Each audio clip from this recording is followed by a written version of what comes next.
Today we'll be covering the last part of the reading by Jan Jose Thomas, which is on employment, which is on economic growth without employment. And as I've told you that this reading has to be done with the last two readings of the first unit, which is also on the labor sector. Now, I request you to open your readings. I've already sent you the link on the WhatsApp. So, where were we? So, till now, our discussion primarily has been on the fact that what were the phases of economic growth in India. If you recall that in the last class, in the first part of this lecture, we had discussed that the Indian economy was a very significant one. The manufacturing was at a very significant one when it compared to the world level in the pre-independence era, the pre-British era, and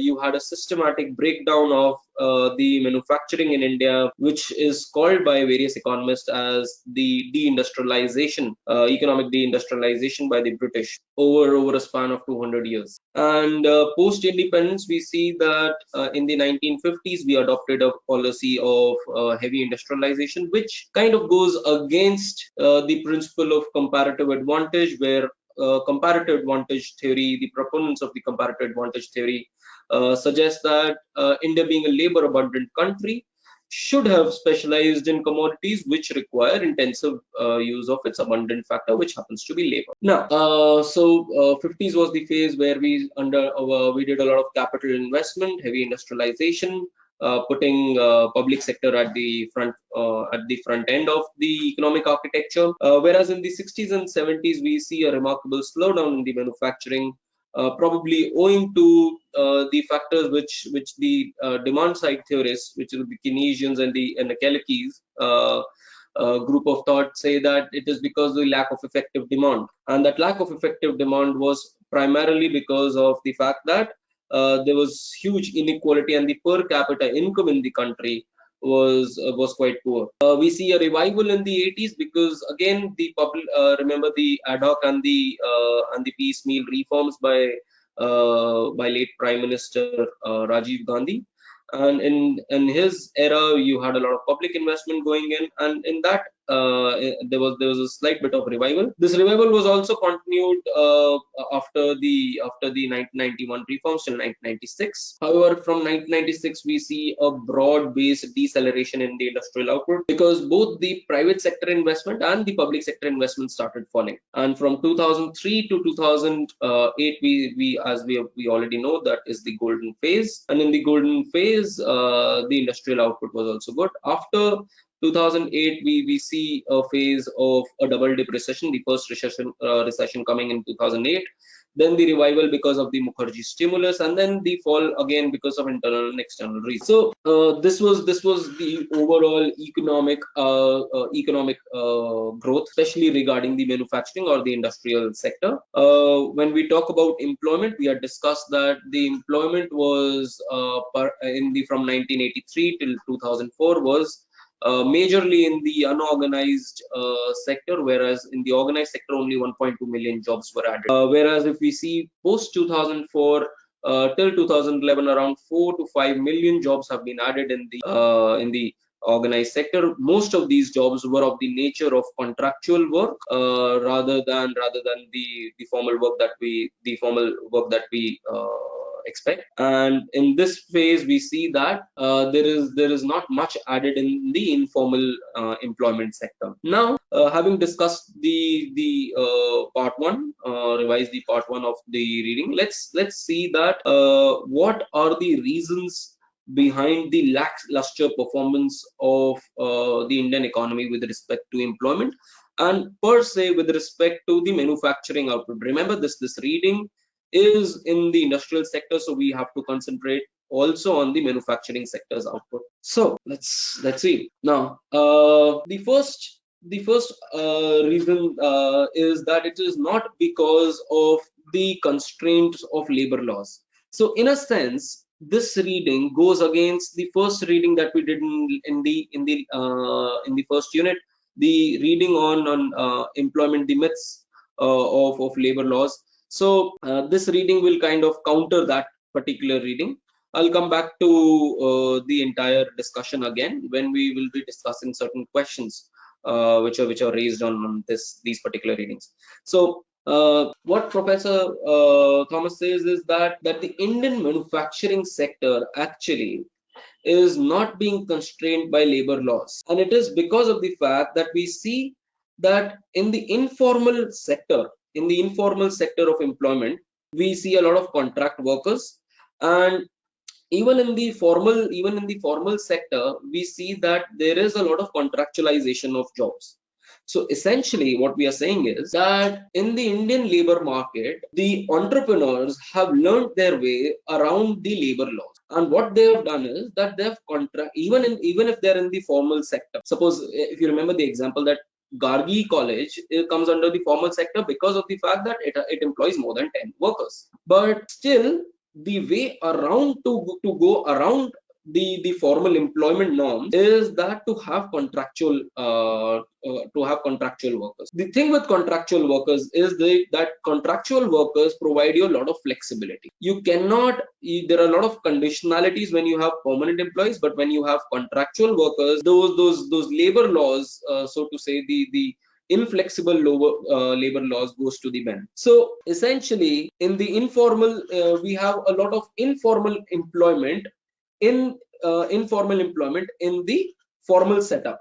By mistake, I've written this. So we have informal employment in the formal setup, and if you have a lot of informal employment in the formal setup, so because of that, the so-called labor rigidities, which a number of authors say, is kind of a weak argument, because this kind of labor can easily be hired and fired. This kind of labor, the output of this kind of labor can easily be monitored. So Professor Thomas says that this argument of rigid labor laws being responsible for poor manufacturing output does not hold a lot of water. Then he also mentions that between 1999 to 2004, between this era, you see that the net increase in manufacturing employment increased by 4 million.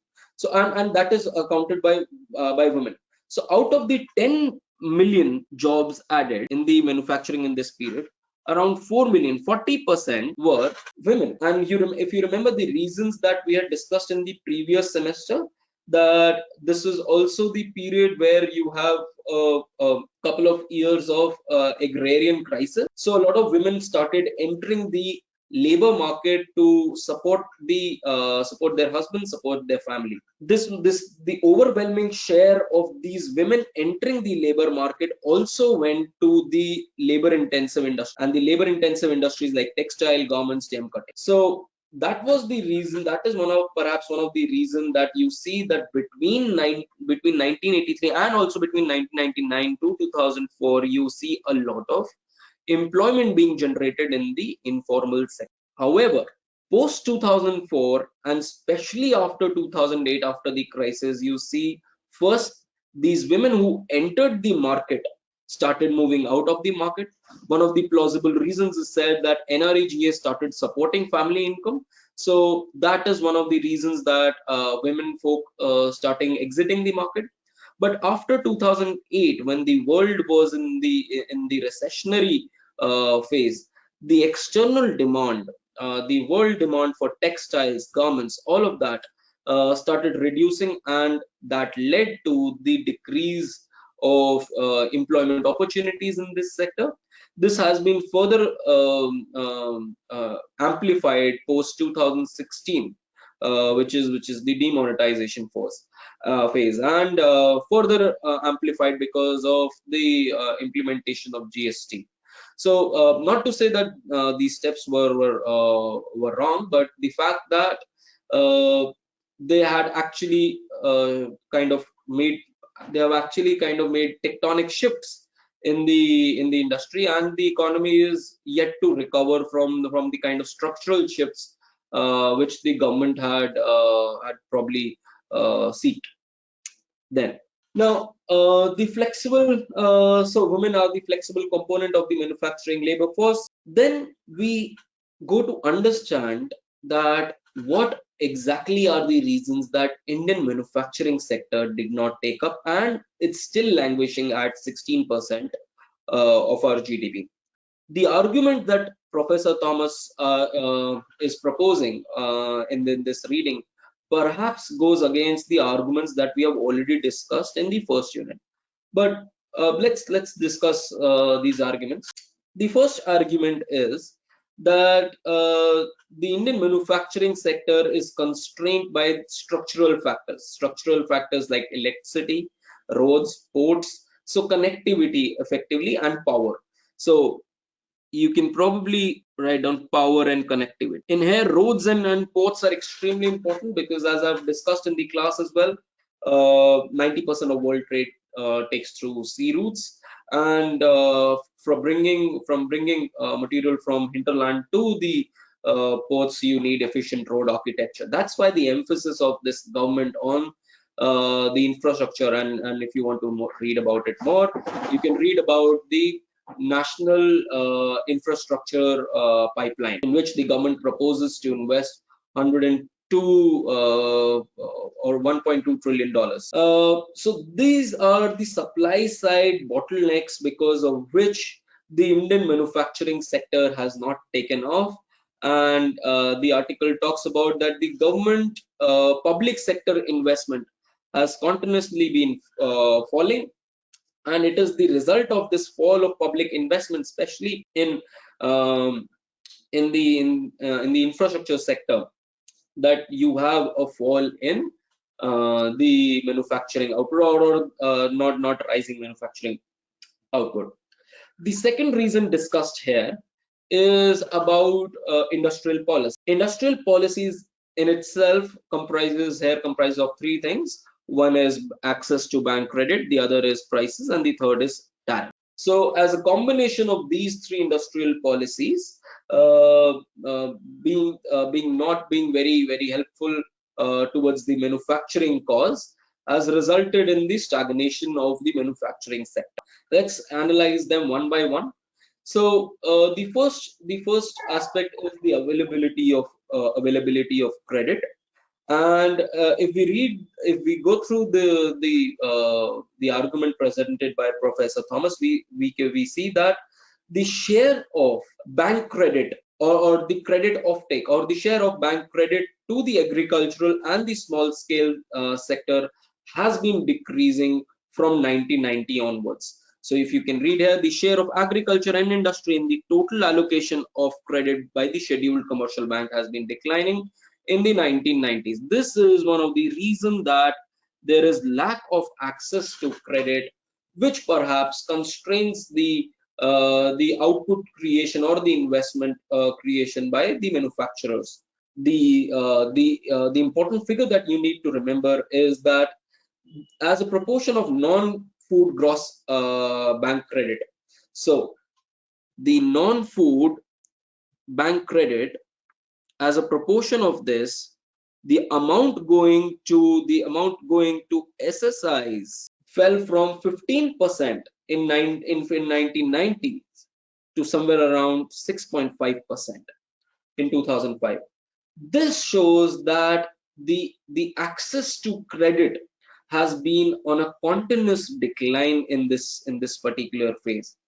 In fact, what we see is during this phase, the offtake of personal and professional loan was increasing significantly from 9.4% to 27% in 2005.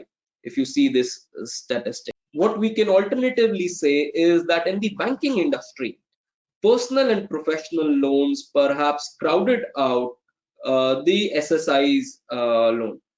Not only this as a factor, it is in this phase, if you remember our discussion during the numerous classes that we have had, that the early phase of from 2003 to 2008 was also a phase of huge credit expansion by the banks, and this is the kind of credit expansion that the banks did in this era led to what is the NPA problem in the current era. The banking credit in the early phase of 2000 was essentially in industries which are right now in crisis. So industries like power, industries like roads, industries like steel, industries like telecom, industries like aviation, and if you see all these five industries, all of them have significant NPA problems in the current era. Now, all of these are large industrial complexes. So essentially, the point that we are trying to drive is that personal and professional loans, along with loans to the large industrial complexes, kind of crowded out the loans available to the small scale industry. And as you can see, one of the NSSO surveys also highlight that 42% of the enterprises identify shortage of capital as one of the major constraints on their growth. The second reason for exchange is exchange rate price fluctuations and capital flows. Now, if you remember, I also discussed that between 2003 to 2008, you had a lot of capital inflows. Remember our discussion during the budget and economic survey classes that this is the phase where you had a lot of accretion to the RBI forex coffers. So this is the phase. In fact, the liberalization of the capital account, which the process which started in the 1990s, which picked up pace in the early 2000s, led to a huge inflow of FPI. Now, the problem is that while FPIs is good for the country as a whole, what FPI also brings is an element of volatility. Now, I would like to bring you back to the discussion that we had regarding this with an associated with Professor Renu Kohli's article. Remember, this is the second article we covered in the syllabus. So she also talks about the kind of instability which this so-called hot money being pumped into the economy. So the volatility which the FPI brought in 2000 led to wide fluctuations in the exchange rate. What had happened was between 2007 2008, we see a huge appreciation of the rupee vis-a-vis the dollar. If I remember correctly, the rupee went to somewhere around 39 rupees a dollar, and suddenly in 2008 it started depreciating. Then the second bout of depreciation came from 2011 till 2013, where the rupee depreciated by a huge quantum. So if you see that both appreciation and depreciation create issues for price stability in case of labor-intensive commodities like textile, garments, and leather. In case of an appreciation, if we see from 2007 2008, we had huge capital flows. So the rupee appreciated to somewhere around 39-38 rupees per dollar. That leads to a loss of competitiveness for our Indian textile exports vis-a-vis the rest of them. While you would say that in case of a depreciation, it should essentially favor the economy, but that is not true, because what happened was that during the depreciation phase, all of this textile also requires a lot of capital goods. So capital goods or machineries or raw material. So essentially, even in the depreciation phase, a lot of these companies could not import the capital goods required.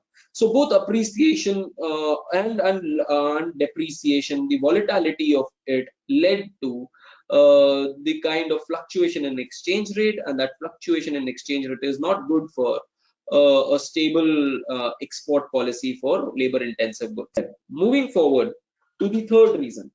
The third reason being trade liberalization and rising import intensity of manufacturing. Now, if you see from 1990s onwards, we had embarked upon the LPG policy, which is essentially the neoliberal philosophy. Now, in this neoliberal philosophy, we wanted to open up the economy.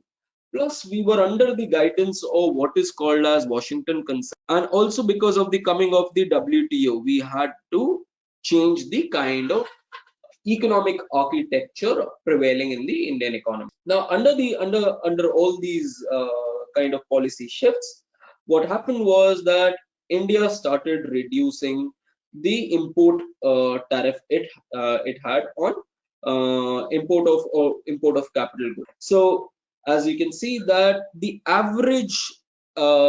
weighted average import tariff that India imposed on capital goods declined from 95% in 1991 to somewhere around 5% in 2009. So what happened because of it is that because of the secular and then this secular decrease in tariffs, and the tariffs reduced to such a low extent that import of capital goods became very easy in the Indian economy. And what happened is that a lot of these large manufacturers are kind of linked to the small manufacturers in number of ways through ancillary industries. So suppose you have a huge car factory somewhere in the country. So that car factory is a large industry. This large industry will be dependent on will be dependent on small ancillary industries around it to provide it some kind of ancillary goods which will be required in the production of the car. Because of the fact that capital goods became very cheap, the large industry now started importing these capital goods rather than giving these contracts to the ancillary firms.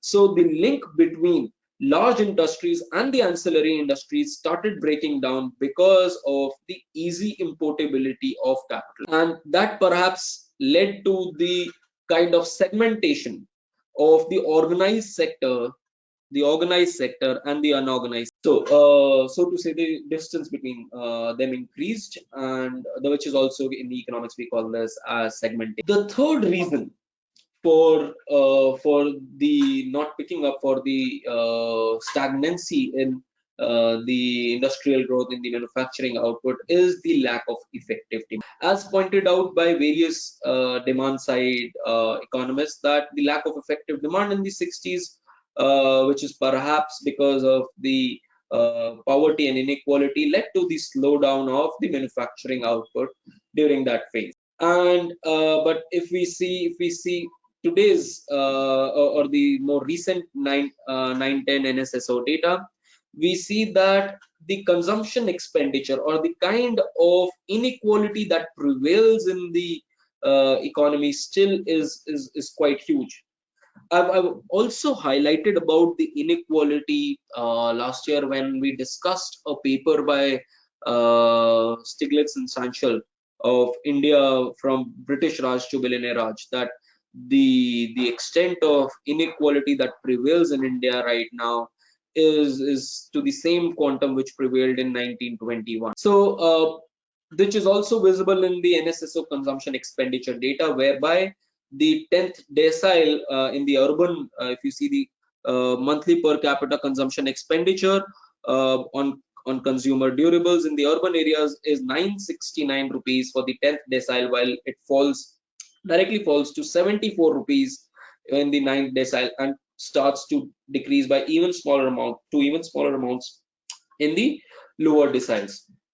So you see that there is quite a huge gap between the first few deciles and the last decile.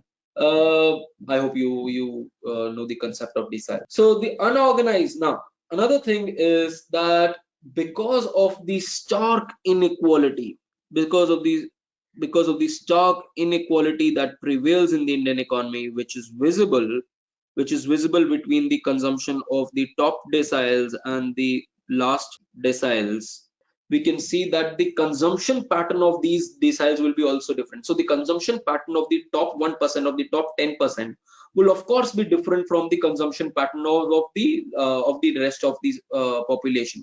So to the rest of the population, they will also require some manufacturing goods, but they do not have the income capacity to pay for good quality goods. So thereby the Indian manufacturing sector has to cater to a large section of the population, and that large section of the population has low purchasing power. Can you understand this point? That because there is huge inequality, a large population segment of the society cannot afford expensive or cannot afford good quality products. So Indian unorganized sector essentially has to cater to them, and because that's a very price sensitive market, the quality of products in the Indian manufacturing sector will be poor.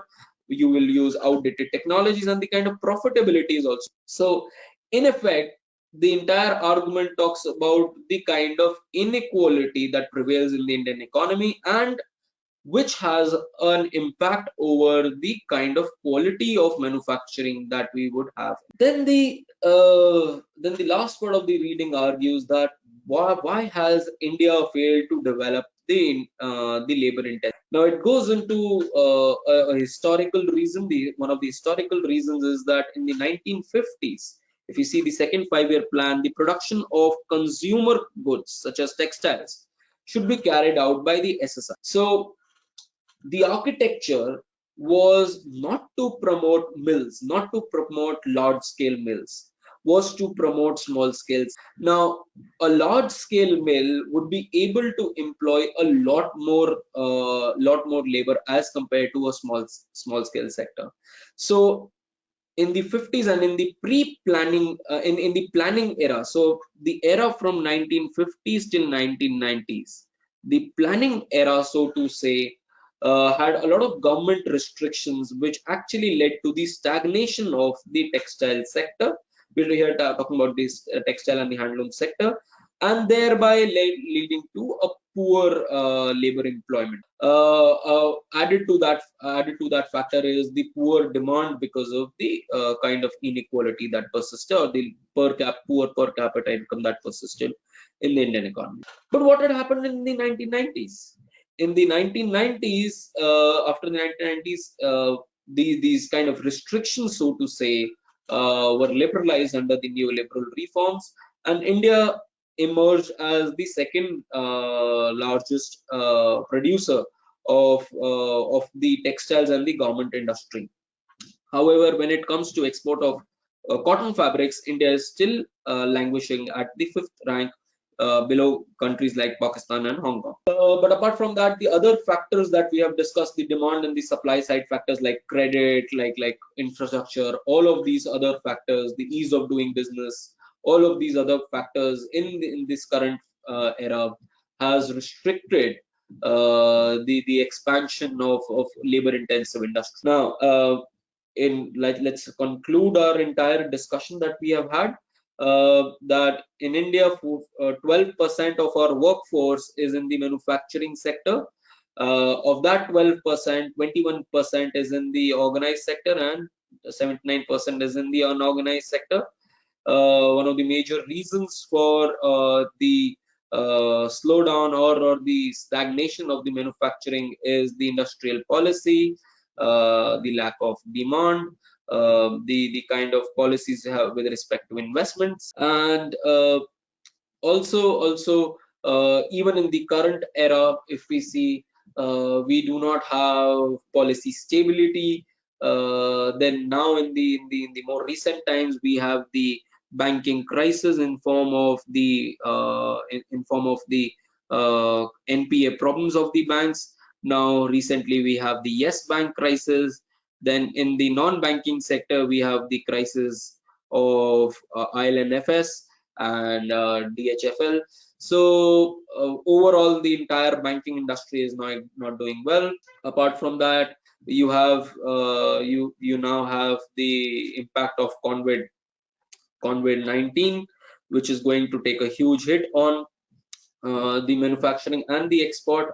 And apart from that, we also are undergoing a significant slowdown in both investment as well as consumption. So all of these factors are going to create huge challenges for the policymakers to revive the manufacturing growth. And while the focus of the government, the previous government under UPA launched the national manufacturing policy, and the current governments had the Make in India initiative. Both of these initiatives kind of are facilitative platforms for the private sector. So, but they do not significantly indulge in public investment. So the need of the hour in the current era of global and economic slowdown is that the public sector needs to come on board and start invest directly. So this was all our discussion on this entire chapter. We will have a detailed question answer session as well, where I'll discuss the tenures related to these topics. Let me check if you have any questions. Okay, there are no questions on the chat. So I thank you all, and I'll be sending you the video via WhatsApp and on YouTube.